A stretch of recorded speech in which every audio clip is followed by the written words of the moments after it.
ये चुनावी रेल तो नहीं है ना निशिकांत जी, क्योंकि जब हम चुनाव होना झारखंड में तो चुनावी रेल तो नहीं, हवाई जहाज भी उड़ेगा ना भागलपुर से। रेल मंत्री ने हमारी बात मानी और रेल मंत्री जी ने इस वंदे भारत को जो है 10 दिन के अंदर सैंक्शन दे दिया। दो ऐसे नेता रहे जिन्होंने आपकी राह रोकने की पूरी कोशिश की। शुरुआत में जब आप राजनीति में आए, दोनों अब राजनीति में हाशिए पर चले गए हैं।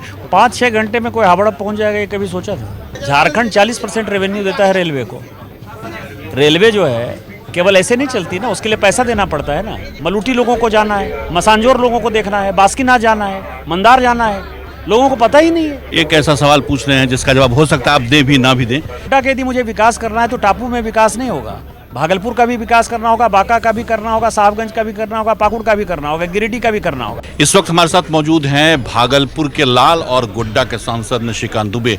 बैठे हैं जो आज ट्रेन भागलपुर से जिसकी शुरुआत हुई वंदे भारत, इस ट्रेन में हम बैठे हैं एग्जीक्यूटिव बॉगी में। सीधे उनसे जानते हैं कि इस ट्रेन को लेकर के क्या सोच रखते हैं। सर, अब तो भागलपुर से ये ट्रेन खुल गई और आपके ही लोकसभा के रास्ते गुजर रही है। 5-6 घंटे में कोई हावड़ा पहुंच जाएगा, ये कभी सोचा था? ये माननीय प्रधानमंत्री जी की सोच थी कि हाई स्पीड ट्रेन होना चाहिए, सभी के लिए होना चाहिए और छोटे छोटे जगहों के लिए होना चाहिए। इसीलिए ये ट्रेन 75वीं ट्रेन है। आज़ादी का 75वां वर्षगांठ जो है अभी हमने मनाया है। ये 75वीं ट्रेन है। हम लोगों के लिए बड़ा सौभाग्य है और उससे बड़ा सौभाग्य है कि बाराहाट जैसे जगह में, मंदार हिल जैसे जगह में, हसडिया जैसे जगह में और आप जहाँ खड़े हैं नोनीहाट जैसे जगह में, यहाँ बासुकीनाथ की दूरी यहाँ से 10-12 किलोमीटर है, यहाँ ये ट्रेन रुक रही है। इसके लिए माननीय प्रधानमंत्री जी के आभार के लिए मेरे पास शब्द नहीं है, रेल मंत्री जी के आभार के लिए शब्द। जो आप कह रहे हैं रेल मंत्री वही कर दे रहे हैं। आप अपने लोकसभा क्षेत्र में और भागलपुर से अगर उसको कनेक्ट कर दें तो इसमें एक तरह से जाल बिछा रहे हैं आप रेलवे का। बड़े बड़े मंत्री जो काम नहीं कर पा रहे अपने लोकसभा में, वो आप कैसे कर पा रहे हैं एक सांसद होकर? झारखंड 40% रेवेन्यू देता है रेलवे को। रेलवे जो है केवल ऐसे नहीं चलती ना, उसके लिए पैसा देना पड़ता है ना। हम देते हैं पैसा, झारखंड ने पैसा दिया इसलिए झारखंड में रेल का विकास हो रहा है। रेल मंत्री जी को मेरी बात समझ में आती है। यदि टूरिज्म को बढ़ावा देना है तो टूरिज्म को बढ़ावा देंगे तो कैसे देंगे? मलूटी लोगों को जाना है, मसांजोर लोगों को देखना है, बास्कीनाथ जाना है, मंदार जाना है, लोगों को पता ही नहीं है। विक्रमशिला जाना है, चंपापुरी जाना है, कैसे जाएंगे? तो ये जो ट्रेन की कनेक्टिविटी, आप समझिए कि इतने बड़े बड़े तीर्थस्थल को, रिलीजियस पर्यटन को जो बढ़ावा देना है, इससे बड़ा क्या विषय हो सकता है? रेल मंत्री ने हमारी बात मानी और रेल मंत्री जी ने इस वंदे भारत को जो है 10 दिन के अंदर सैंक्शन दे दिया। लंबे समय से भागलपुर को, अंग प्रदेश को एक विजनरी लीडर की आवश्यकता थी। भागलपुर लोकसभा में ऐसे कोई अभी विजनरी लीडर दिखते नहीं। आप चले आए गोड्डा लड़ने के लिए, तो कैसे देखते हैं कि आप गोड्डा में रहते हुए भागलपुर का भी जितना विकास होना चाहिए उतना आप करवाएंगे?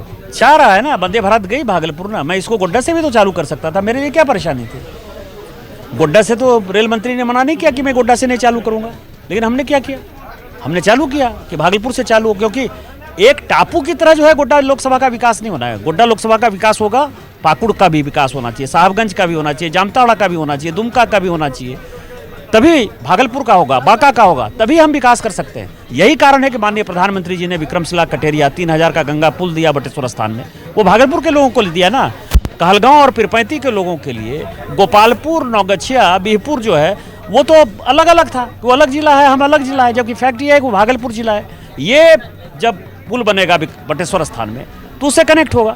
आज जो बक्सर से उन्होंने भागलपुर तक दिया, ये आपको बताऊं कि साहबगंज तक जा रहा है।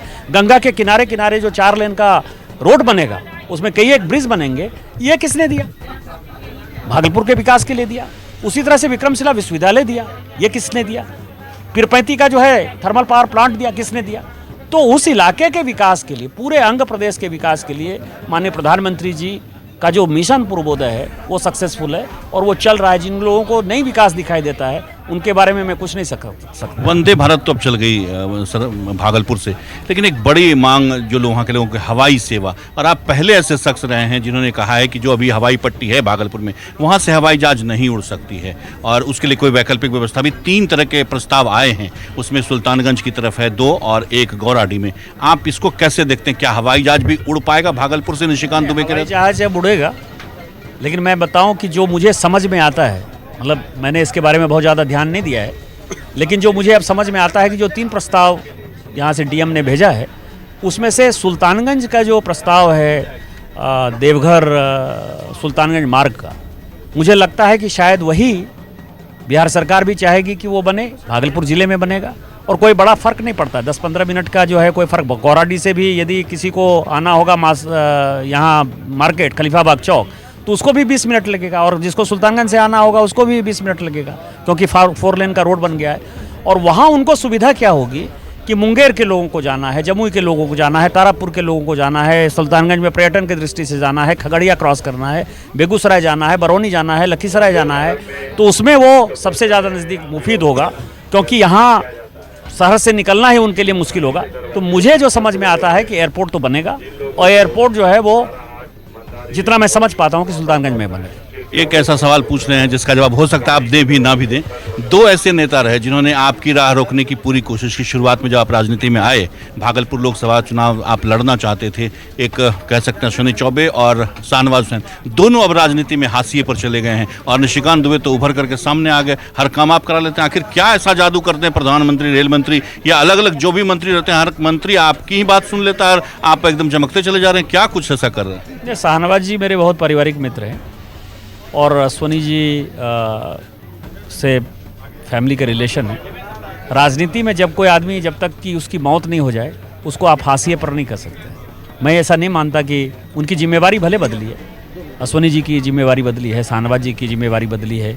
मुझे रोकने का जिसने प्रयास किया, जिसके ऊपर कि मैं सोचता हूँ कि मैं दुखी हुआ, मेरे सबसे परम मित्र थे सुशील कुमार मोदी जी, अब वो नहीं हैं, वो भी चुनाव लड़े, लेकिन कोई हाशिए पर नहीं गया। तो राजनीति में कोई हाशिए पे नहीं जाता है। मुझे पार्टी ने जो जिम्मेवारी दी, पार्टी के कार्यकर्ता के नाते मैं कहाँ काम कर रहा हूँ, वो भी पार्टी का काम कर रहे हैं, हम भी काम कर रहे हैं, सभी की अपनी अपनी जिम्मेवारी है। और कल को हो सकता है कि जिस जिम्मेवारी पे मैं हूँ, कल उनको वो जिम्मेवारी मिल जाए। हाशिए पर मैं इसलिए कह रहा हूँ कि अभी Ashwini Choubey multi speciality hospital का उद्घाटन हुआ, चौबे जी को ना उसका उद्घाटन में निमंत्रण मिला, ना कहीं उसका नाम हुआ, ना किसी ने उनके नाम तक का जिक्र किया, तो बड़े दुखी और आहत लगे। उन्होंने नीतीश कुमार को चिट्ठी लिखी, कार्यक्रम केंद्र सरकार का था। शाहनवाज हुसैन को आप देखिए, लोकसभा में थे, केंद्र सरकार में मंत्री रहे कई विभागों का, वो कहते रहे हैं बिहार सरकार में, लेकिन अभी तो कुछ फिलहाल कर नहीं रहे, लग नहीं रहा कि पार्टी कोई जिम्मेदारी नहीं। पार्टी ने उनको प्रवक्ता पद की जिम्मेदारी दे रही है कि अच्छा वो उनको चुनावों में लगाते हैं, अच्छा काम कर रहे हैं, इंडस्ट्री मिनिस्टर के नाते अच्छा काम किए।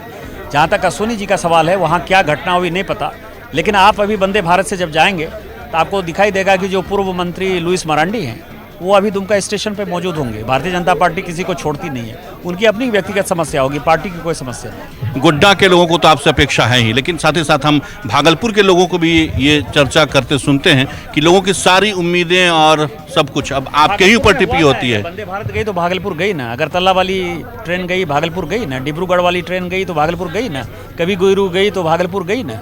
कौन सा ऐसा चीज़ है जो भागलपुर का नहीं हो रहा है? भागलपुर के विकास के लिए आप प्रयत्नशील रहेंगे? आपको क्या कहा कि गोड्डा के यदि मुझे विकास करना है तो टापू में विकास नहीं होगा, भागलपुर का भी विकास करना होगा, बांका का भी करना होगा, साहबगंज का भी करना होगा, पाकुड़ का भी करना होगा, गिरिडीह का भी करना होगा। मैं एक नेशनल हाईवे लेके आया 114A, वो डुमरी से लेके आया, पारसनाथ से। वो डुमरी से आती है गिरिडीह, गिरिडीह से आती है वो देवघर, देवघर से जाती है वो दुमका, दुमका से जाती है वो रामपुरहाट।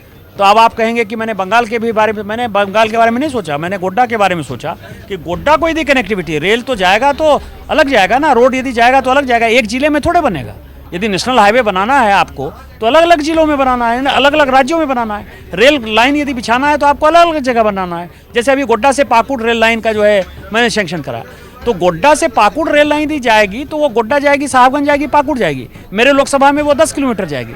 लेकिन यदि मुझे ऑल्टरनेट रूट चाहिए, मुझे जाने के लिए कलकत्ता, तो मुझे पाकुड़ का विकास करना ही होगा। इसीलिए वो उसका कोई मतलब, भागलपुर का विकास होगा और वो ऐसे ऑटो पायलट मोड पर विकास है कि जिसमें माननीय प्रधानमंत्री जी मिशन पूर्वोदय में सबका विकास करते रहे। हवाई जहाज भी उड़ेगा ना भागलपुर से? उड़ेगा ना, मैंने कहा कि मुझे जैसी संभावना दिखाई दे रही है, सुल्तानगंज में वो एयरपोर्ट बनेगा, ग्रीनफील्ड एयरपोर्ट बनेगा, खूबसूरत एयरपोर्ट बनेगा।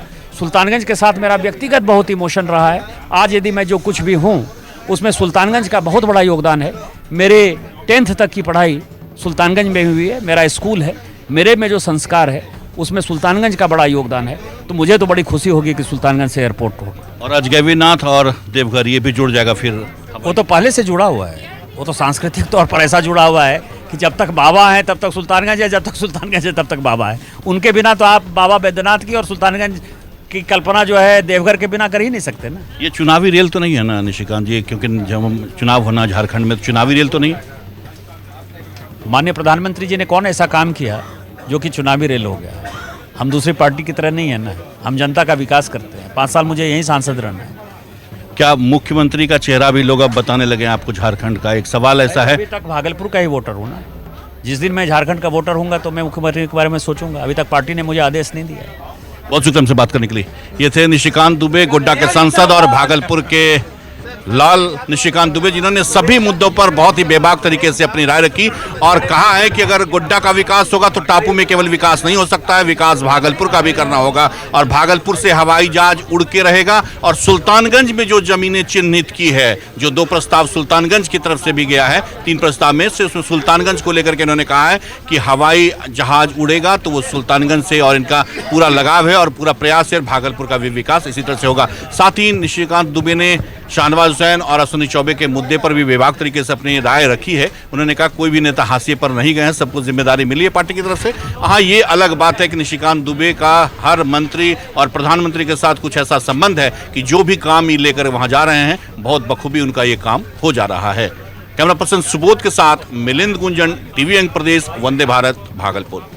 अगर आप अपने बच्चों की हकलाहट, तुतलाहट या मूक बधिरता को लेकर चिंतित हैं या बढ़ती उम्र के साथ बहरेपन की समस्या से परेशान, तो चिंता छोड़िए, क्योंकि अब भागलपुर में आ गया है इन सब का समाधान। Nirala speech and hearing clinic. Audiology, speech therapy के साथ साथ विश्व स्तरीय best digital hearing aid with rechargeable and Bluetooth facility. तो आज ही सुनने की जांच कराएं तथा सुनने की मशीन लगवाएं। निराला स्पीच एंड हियरिंग क्लिनिक। हमारा पता है बड़ी पोस्ट ऑफिस के सामने, मेट्रो मिर्ची रेस्टोरेंट तथा सेंट्रल बैंक वाले रोड में, भागलपुर। मोबाइल 7050193341। हमारी 2 और भी शाखाएं हैं, पूर्णिया में Panchavati complex, Bihar talkies road, line Bazar, Purnia, और अररिया में टाउन हॉल के सामने वाले मिर्जा गालिब रोड में, AB मेडिकल के समीप। नमस्कार, मैं डॉक्टर अजय कुमार सिंह, शिशु रोग विशेषज्ञ, बिहार झारखंड में अग्रणी। मेरा स्नेह अस्पताल जो सबसे पहले बिहार झारखंड में कृत्रिम श्वसन मशीन यहाँ आया, ब्लड गैस एनालाइजर आया, और एक नायाब मशीन क्रिटिकल जो देर से रोए बच्चे में इलाज में बहुत सक्सेसफुल है और वह विकलांगता से बचाता है और बचने की संभावना बढ़ती है। वो मशीन जो देर से रोया बच्चा है उसमें 3 डिग्री कम टेम्परेचर पर रखा जाता है और 3 दिन के लिए रखा जाता है, लेकिन वो 6 घंटे के अंदर उसको उसमें रखना पड़ता है। तो आप इसका लाभ उठाएं। और दूसरी बात, जो आयुष्मान योजना है उसके तहत 5 लाख का चिकित्सा आप अपने नवजात के लिए, बच्चों के लिए आप यहाँ उपलब्ध है, उसको ले सकते हैं। ध्यान रहे कि 5 साल के कम के उम्र में के बच्चों को आयुष्मान कार्ड की अलग से ज़रूरत नहीं है। यदि आपके माता पिता का नाम है तो वो इसमें लाभुक हो सकता है और आप इसका लाभ उठा सकते हैं। धन्यवाद।